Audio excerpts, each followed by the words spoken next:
All right, this is Obaid on behalf of Electronics, and in this video we'll be talking about factor payments. Okay, so this is factor payments. That as you increase the cost of production, okay, the factor payments go up as well. Okay, so your cost of production, which we talked about in the past few videos, is directly proportional to factor payments. As a matter of fact, some people consider factor payments as cost of production. Okay, so this is factor payments or input, cost of input of production.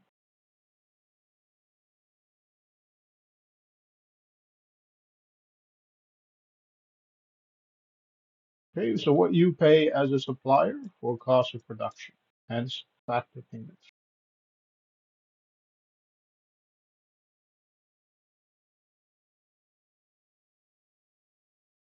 And one such factor payment is the cost of raw materials.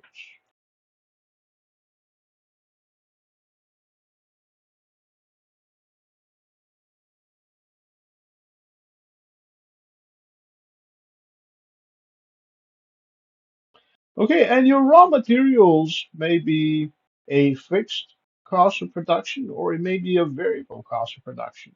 If you have a contract signed up with your supplier where the supplier may be supplying you a certain amount of raw materials, commodities, parts, for example, for assembly, okay, at a certain price, okay, for a certain time duration, let's say 2, 3 years.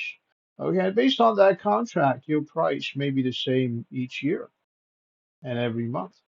Okay, so it can be fixed or variable, but generally the cost of raw materials is considered a variable cost. The reason why is because market price changes every now and then, as a result of which suppliers do have to adjust their prices based on supply and demand.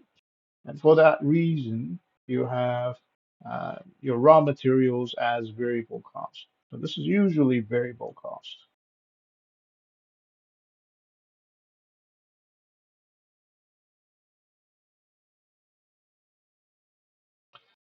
All right, and the second one, okay, this has to do with your interest and dividends, for example. Okay, so interest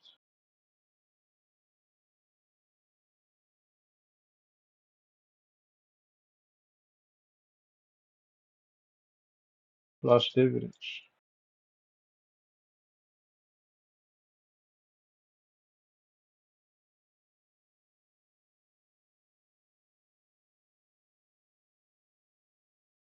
All right, so when it comes to interest payments, okay, this could be interest payments on a loan, on a line of credit, on a personal loan, on an auto loan, okay, on a loan from a private lender, okay, on a business loan, okay, so on and so forth. So you do make payments every month. These are your interest payments on a loan.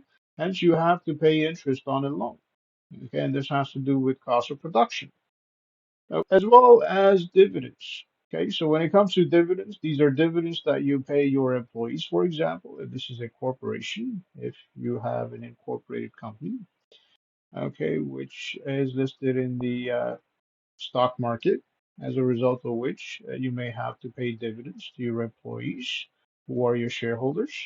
Okay, and this adds to your cost of production or factor payments. Okay, and again, okay, this will be variable because interest rates do change from time to time based on monetary policies. And we've talked about monetary policies in the past. And then you also have dividends. Dividends has to do with the performance of the stock itself. Okay, whether it's the stock of your company or the stock of another company. Okay, so this is variable.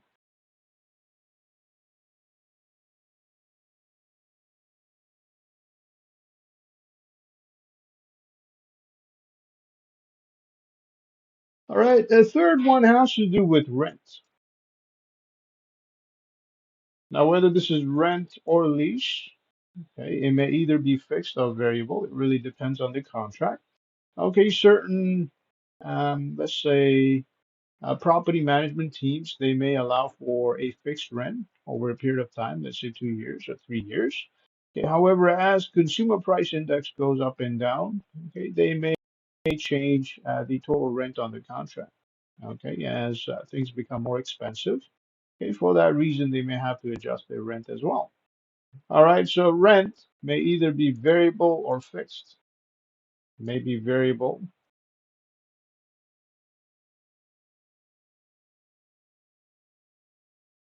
or fixed. On most yearly contracts, the rent is the same every month. Okay, that is if you sign a yearly contract,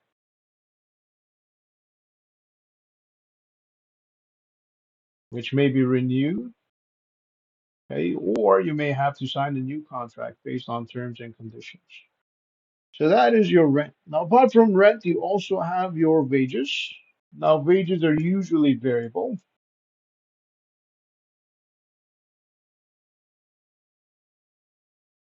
Okay, now wages may cover a base pay, for example, okay, where you have to pay a certain amount of money to your employees every month.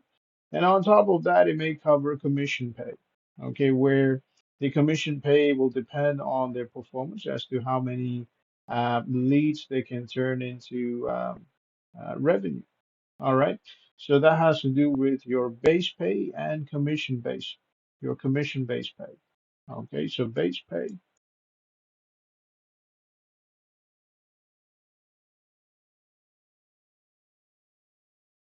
plus commission. Okay. And it really depends on the type of work that the employers assign their employees. Okay. However, in most cases, there's usually a fixed amount of salary or wages. Okay. And for that reason, this is usually um, a fixed expense. Okay, however, it may change from time to time depending on, again, consumer price index, okay, as well as the market. Okay, if the company is not doing that well, okay, it may have to lay off their employees. It may also have to adjust their wages. Okay, so it could be fixed or variable. Okay, so just like rent, it can be fixed or variable. Okay, and number five has to do with profit. Now, profit,